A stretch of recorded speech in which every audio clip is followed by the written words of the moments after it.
کس سے نفرت کرنی ہے. لیکن فیصلہ آباد کا کوئی مفتی گلا پھاڑ پھاڑ کے باتیں کرتا ہے. انٹرویو موجود ہے, انٹرویو لینے والا سوال کرتا ہے یزید نے ظلم کیا؟ کہاں بہت بڑا ظلم کیا. زیادتی کی؟ کہاں حسین کے ساتھ بڑی زیادتی کی. کہ یہ کرنا چاہیے تھا اتنی توہین کے فرزند رسول کے جنازے پہ گھوڑوں کو دوڑایا تو بڑی زیادتی کی. نواسیان رسول کے چہروں پہ تماچے مارے کہ بڑی زیادتی کی. کہ جناب جب اتنی زیادتی کی ہے کیا میں یزید پہ لعنت بھیج سکتا ہوں؟ تو کہنے لگے کہ اس چیز میں ہم خاموش ہیں, ہمیں یہ معاملہ اللہ کو چھوڑ دینا چاہیے. یہ لعنت وعنت ہمارا کام نہیں ہے. کیسے آپ کا کام ہوتا؟ کیونکہ تو مجلس حسین سے دور ہے. یہ فکر ابا عبداللہ ہے جو ذہنوں کو خالص بناتی ہے, جو محبتوں کی کنفیوژن کو دور کرتی ہے, جو بتاتی ہے کہ قابل محبت کون ہے اور قابل نفرت کون ہے.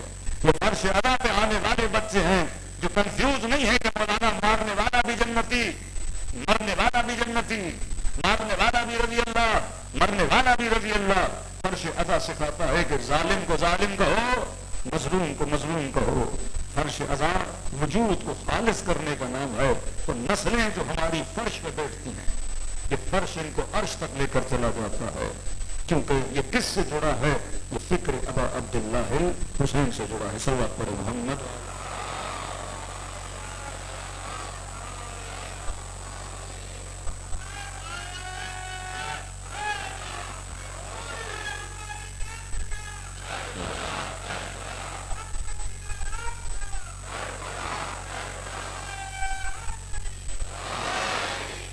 کیونکہ وہ سمجھ چکے کہ فرش اعضاء سے آپ کی نسلوں کو کیا ملتا ہے, لہٰذا صبح سے شام تک مجلس پر اعتراض, نیاز پر اعتراض, جلوس پر اعتراض, مجلسوں کے خرچوں پر اعتراض.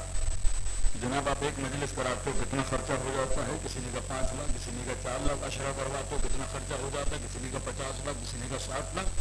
تو تقریباً 2 مہینوں میں شیعہ 4.5 ارب روپیہ ذکر حسین کو لگا دیتا ہے. 4.5. اب دیکھو نا, اگر آپ کوئی اچھا کام کرو اور کوئی اس پہ تنقید کرے تو اچھے دروازے سے داخل ہوگا. پہلا اعتراض کہ جناب کتنا خرچہ, 10 لاکھ خرچہ کرتے ہو. ہوتا کیا مجلس میں؟ تو لوگ جمع ہوتے ہیں, 1-1.5 گھنٹہ بیٹھتے ہیں, کھاتے ہیں, چلے جاتے ہیں. کیا سنتے ہیں؟ اور وہ شہادت مانوس ہے, ترامیم و فضائل اہل بیت علیہ الصلوۃ والسلام. کب ایک سوشل میڈیا کا زمانہ ہے, اگر کسی کو شہادت بتانی میسج کر دو. اہل بیت کی تاریخ بتانی ہے, 4 میسج بنا کے بھیج دو. آپ 10 لاکھ ایک مجلس پہ خرچہ کرتے ہو. اچھا نہیں تھا کہ 10 لاکھ کسی یتیم کو دے دیتے. اچھا نہیں تھا 10 لاکھ سے راشن لے کے غریبوں کے گھروں تک پہنچا دیتے. اچھا نہیں تھا 4 ان پڑھ بچے ان کے پیسے کا خرچ کر دیتے. اتنا خرچہ مجلس پہ, اتنا خرچہ کسی علم پہ, اتنا خرچہ کسی جلوس پہ.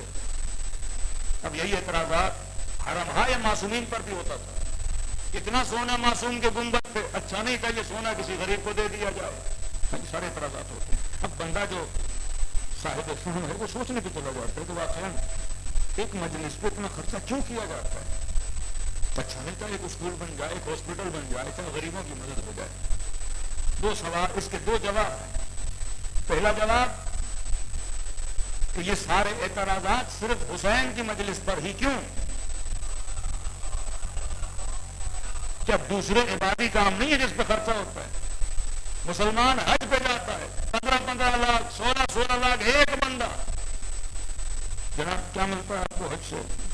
ٹی وی پہ دیکھ لو, 7 چکر ہیں, صحیح و صفا مروا ہے. چلو حج کر لیا, لیکن حج پہ جانے کے بعد یہ بکروں کی قربانیاں, اتنا گوشت, اچھا نہیں تھا ان بکروں کے کاٹنے کی جگہ پہ انسان یہ پیسہ کسی یتیم کو دے دیتا, کسی غریب کو دے دیتا. کہتے نہیں, کیونکہ حکم پروردگار اعظم ہے. بھائی حکم خدا ہے تو حکم خدا کی حکمت کو بھی سمجھو. اسے کہتے ہیں شاعر اللہ, کیونکہ اگر اس چیز کو زندہ نہیں رکھو گے تو دین زندہ نہیں رہے گا.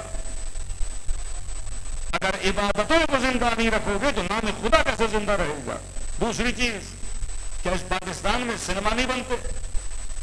1 ارب 1.5 ارب 3D سنیما بنا رہے ہیں. جناب آج تک اس پر کسی نے اعتراض نہیں کیا کہ آپ ایک سنیما پہ اتنا خرچہ کیوں کر رہے ہو. اسی پاکستان کے بڑے بڑے شہر میں سنگر آتے ہیں, کنسرٹس کرتے ہیں, ایک سنگر 1 کروڑ لیتا ہے. ناچنے والے گانے والے، اس پر کسی نے اعتراض نہیں کیا کہ آپ ایک کنسرٹ میں اتنا خرچہ کیوں کر رہے ہو؟ بیٹی کی شادی کرواتے ہو، بیٹے کی شادی کرواتے ہو، لاکھوں روپیہ اڑا دیتے ہو، اس پر کسی نے اعتراض نہیں کیا کہ شادیوں پہ اتنا خرچہ کیوں کرتے ہو۔ اب آتا ہوں جواب حلی کی طرف۔ چیلنج ہے، آپ مجھے یہ بتاؤ کہ سنیما جانے کے بعد 2.5 گھنٹے کی فلم دیکھنے کے بعد اس جوان پہ کیا اثر ہوتا ہے؟ تو وہ اثر مجھے بتا۔ 1 گھنٹہ کسی گویے کو سننے کے بعد اس نسل پہ کیا اثر ہوتا ہے؟ تو وہ اثر مجھے بتا، اور میں تجھے بتاتا ہوں 1 گھنٹہ مجلس سننے کے بعد جوان کے وجود میں اثر کیا پایا جاتا ہے۔ دنیا کا آسان ترین کام ہے بلڈنگ بنانا۔ امریکہ سے بہتر بلڈنگیں، ویسٹ سے بہتر بلڈنگیں، اسرائیل سے بہتر بلڈنگیں شاید کوئی نہ بنا سکے۔ بلڈنگز بنانا دنیا کا آسان ترین کام ہے، دنیا کا مشکل ترین کام ہے انسان بنانا۔ تو بلڈنگز بنا سکتا ہے پر حبیب ابن مظاہر نہیں بنا سکتا۔ تو بلڈنگ بنا سکتا ہے پر سلمان فارسی نہیں بنا سکتا۔ یہ مجلس عزا ہے جو شہید حسینی جیسے بچے بناتی ہے، یہ مجلس عزا ہے جو شہید صدیق جعفر بناتی ہے، یہ مجلس عزا ہے جو شہید مطہری اور خمینی اور سید علی خامنئی بناتی ہے۔ یہ اثر کس کا تھا؟ یہ فرش عزا حسین ابن علی کا اثر تھا۔ تو دنیا کو 1 گھنٹے کی مجلس نظر آتی ہے پر یہ 1 گھنٹے کی مجلس نہیں ہے، یہ لوگوں کی فکر بنانے کا نام ہے۔ اگر فکر بن گئی یہی بچہ جا کے 100 یتیموں کی مدد کرے گا، اگر فکر بن گئی یہی امیر بندہ جائے گا 1000 بیواؤں کی مدد کرے گا، اگر فکر بن گئی یہی ڈاکٹر جائے گا 4 ہاسپٹل بنائے گا، اگر فکر بن گئی یہی جائے گا معاشرے میں معاشرے کی اصلاح کے لیے نکلے گا، کیونکہ افراد ہیں جو معاشرے کی اصلاح کرتے ہیں، بلڈنگز نہیں ہیں جن سے اصلاح ہوتی ہے۔ تو مولا کی کوشش کی فرد کی اصلاح کی جائے، کیونکہ فرد بنا تو معاشرہ بن جاتا ہے۔ حسین نے کوشش کی ایک اور حسین کے لشکر میں آ جائے، آج اس ہور نے کتنے بندوں کو ہور بنا دیا ہے۔ ایک زہیر حسین کے پاس آ جائیں، اس ایک تاجر نے کتنے تاجروں کو حسینی بنا دیا۔ مولا کی کوشش تھی ایک وہب قلبی حسین کے لشکر میں آ جائے، اس ایک مسیحی نے کتنے مسیحیوں کو حسینی بنا دیا۔ تو یہ فرش عزا ایک تحریک اور مومن کا نام ہے، تبھی دشمن مجلس حسین سے گھبراتا ہے۔ فرش عزا اگر شعوری فرش عزا ہو تو آپ دنیا کی تاریخ اور نقشوں کو بدل سکتے ہیں، کیونکہ اللہ کی قرآن میں آواز ہے رحماء بینہم، آخری زمانے میں قوم اٹھے گی جو کافروں اور دشمنوں کے سامنے سب سے زیادہ شدید ہوگی، لیکن اپنے آپس میں ان سے بڑا کوئی رحم دل نہیں ہوگا۔ اور آج شدت کو دیکھنا ہے تو صرف شیعہ رہبر ہیں جو نہ سر جھکانے کے لیے تیار ہیں، سر کٹا دیتے ہیں، لیکن دشمن کی کسی بات کو ماننے کے لیے تیار نہیں ہوتے۔ اشداء علی الکفار ہیں، رحماء بینہم، اور آپس میں اتنے مہربان۔ اور کسی امت کی آپس میں محبت کو دیکھنا ہو تو حسین کے 40 کربلا پہ چلے جاؤ۔